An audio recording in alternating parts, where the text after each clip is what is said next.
ഓം ശാന്തി. തൻ്റെ ജീവിതത്തിൽ എൻ്റെ കൂടെ പഠിച്ചവരെല്ലാം വളരെ നല്ല അവസ്ഥകളിലായി. ഞാനൊരാൾ മാത്രമാണ് എവിടെയും എത്താതെ ഇത്രയും കാലമായിട്ടും കഷ്ടപ്പെട്ടുകൊണ്ടേയിരിക്കുകയാണ്. ഒരു നില ഇനിയും ഞാനായിട്ടില്ല. പലതും നോക്കി ഒന്നും സക്സസ്സിലെത്തിയിട്ടില്ല. ഞാൻ എന്ത് ചെയ്യണം എന്ന് വിഷമിച്ചിരിക്കുന്ന ഒരുപാട് സഹോദരിമാരുടെ മനസ്സിലെ വിഷമത്തിനുള്ള ഉത്തരമാണ് ഇന്ന് ഞാൻ നിങ്ങൾക്ക് തരാൻ പോകുന്നത്. പക്ഷേ ഒരു കാര്യം ഞാൻ പറയുകയാണ്, ഈ കാര്യം ഞാൻ വിവേകാനന്ദ സ്വാമികളുടെ അനുഭവത്തിൻ്റെ ആധാരത്തിലാണ് ഇന്ന് നിങ്ങൾക്ക് വേണ്ടി പറഞ്ഞുതരാൻ പോകുന്നത്.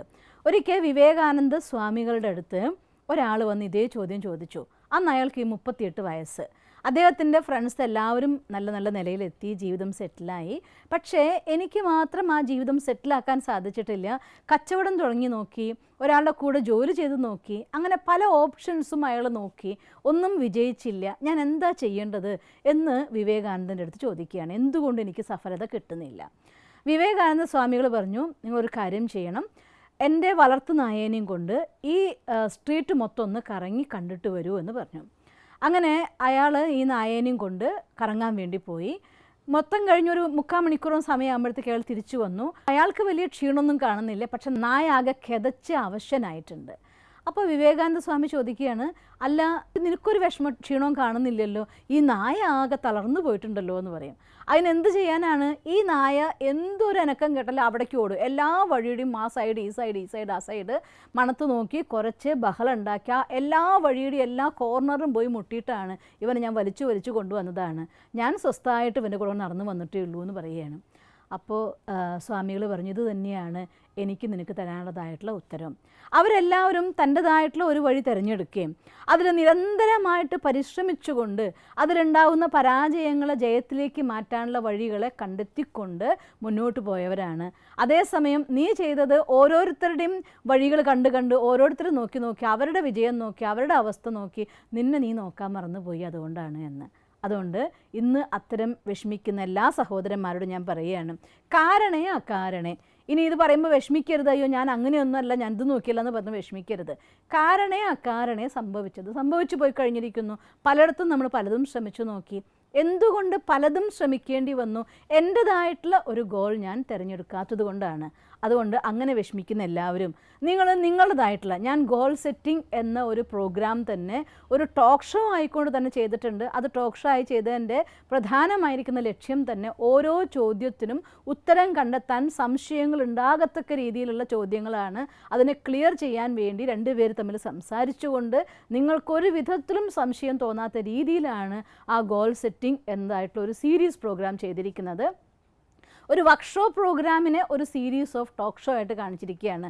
അങ്ങനെ ഒരു പ്രോഗ്രാം അറ്റൻഡ് ചെയ്യാൻ നിങ്ങൾക്ക് പോകാൻ പറ്റിയില്ലെങ്കിലോ എന്ന് കരുതിയിട്ട്. അതുകൊണ്ടൊരു കാര്യം ചെയ്യണം, ആ പ്രോഗ്രാം കാണണം.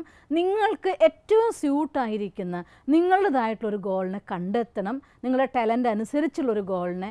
എന്നിട്ട് ആ ഒരു കാര്യത്തിന് വേണ്ടി അതിന് ഒരു കാര്യം തുടങ്ങുമ്പോൾ നമ്മൾ പറയല്ലോ ബാലാരിഷ്ടതകൾ എന്നൊക്കെ പറയാറില്ലേ. കൊച്ചു കുഞ്ഞുങ്ങൾ വളർന്നു വരണമെങ്കിൽ പോലും കുട്ടിക്കാലത്ത് പല രോഗങ്ങളും പല പ്രശ്നങ്ങളും ഉണ്ടായി ഒരു 10-12 വയസ്സാകുമ്പോഴാണ് ഈ ബാലാരിഷ്ടതകൾ എന്നൊക്കെ കുട്ടികളൊന്ന് വന്ന് പിന്നെ വളർച്ചയിലേക്ക് പോകുന്നത്, എല്ലാ അവസ്ഥേനെയും അതിജീവിക്കുന്നത്. എല്ലാ ജോലിക്കും എല്ലാ ബിസിനസ്സിനും എല്ലാ കാര്യത്തിലും ഈ ബാലാരിഷ്ടതകൾ ഉണ്ടാകും. ഇത്തരത്തിൽ ഏതെങ്കിലും ഒരവസ്ഥകൾ സംജാതമാകുമ്പോൾ നമ്മൾ തിരഞ്ഞെടുത്ത് നിങ്ങളുടേതായിട്ട് സെലക്ട് ചെയ്തതായിരിക്കുന്ന വേലുണ്ടാവുന്ന പ്രോബ്ലംസ് മുൻകൂട്ടി അനലൈസ് ചെയ്യാൻ നോക്കുക. സാധ്യതകൾ പറ്റിയില്ലെങ്കിൽ തന്നെ വരുന്ന സമയത്ത് നമ്മൾ നിരാശരാവാതെ ടെൻസ്ഡ് ആവാതെ വിഷമിക്കാതെ ഒരു ഡിറ്റാച്ച്ഡ് ഒബ്സർവറെ പോലെ, നിങ്ങളുടെ ബിസിനസ് അല്ല എന്ന് വിചാരിക്കുക. ആ സമയത്ത് അതിനെ ഒരു കൂട്ടുകാരൻ്റെ ബിസിനസ്സിനാണ് ഈ പ്രോബ്ലം വന്നതെങ്കിൽ ഞാൻ എന്ത് ഉത്തരം അവന് പറഞ്ഞു കൊടുക്കും നിങ്ങൾ ചിന്തിച്ച് നോക്കിയാൽ നിങ്ങൾക്ക് ക്ലിയർ ആയിട്ടുള്ള ആൻസർ കിട്ടും.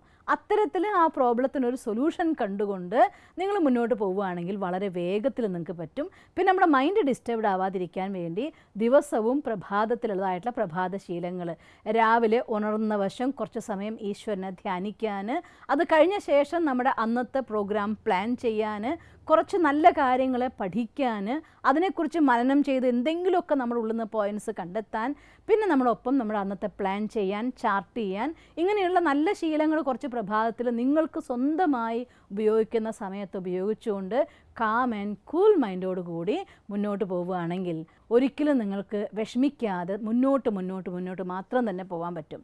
ഞാൻ വേറൊരു പ്രഭാഷകൻ്റെ ക്ലാസ്സിൽ പോയിന്റിൽ കേട്ടത് ഓർത്തു പോവുകയാണ് ഈ സമയത്ത്. എൻ്റെ റിസൾട്ട് കണ്ടിട്ട് എനിക്ക് ഇത്രയധികം ലക്ഷങ്ങൾ ഈ ചെറുപ്പക്കാരനായിട്ടുള്ള പയ്യൻ സമ്പാദിക്കുന്നുണ്ടല്ലോ, എനിക്ക് അത്ര ഇല്ലല്ലോ എന്ന് വിഷമിക്കുന്ന ആൾ ഇതിനു മുന്നേ 15 വർഷമായിട്ട് ഞാൻ ചെയ്യുന്ന കഠിനാധ്വാനത്തെ കാണുന്നില്ല. റിസൾട്ടുമായിട്ടേ കമ്പയർ ചെയ്യാറുള്ളൂ, അധ്വാനമായിട്ട് കമ്പയർ ചെയ്യാറില്ല. എപ്പോഴും സംഭവിക്കുന്നത് അങ്ങനെയായിരിക്കും. അതുകൊണ്ട് ആ എല്ലാ നെഗറ്റീവ്സിനെയും മാറ്റി വെച്ചുകൊണ്ട് നിങ്ങളായിക്കൊണ്ട് നിങ്ങൾക്ക് വേണ്ടതായിട്ടുള്ള ഗോൾ, അത് 38 അല്ല 60 വയസ്സിൽ നമുക്ക് ചെയ്യാവുന്നതേ ഉള്ളൂ. ജീവിതത്തിൽ ഇനിയുള്ള ദിവസങ്ങൾക്ക് വേണ്ടി ഒരു ഗോൾ.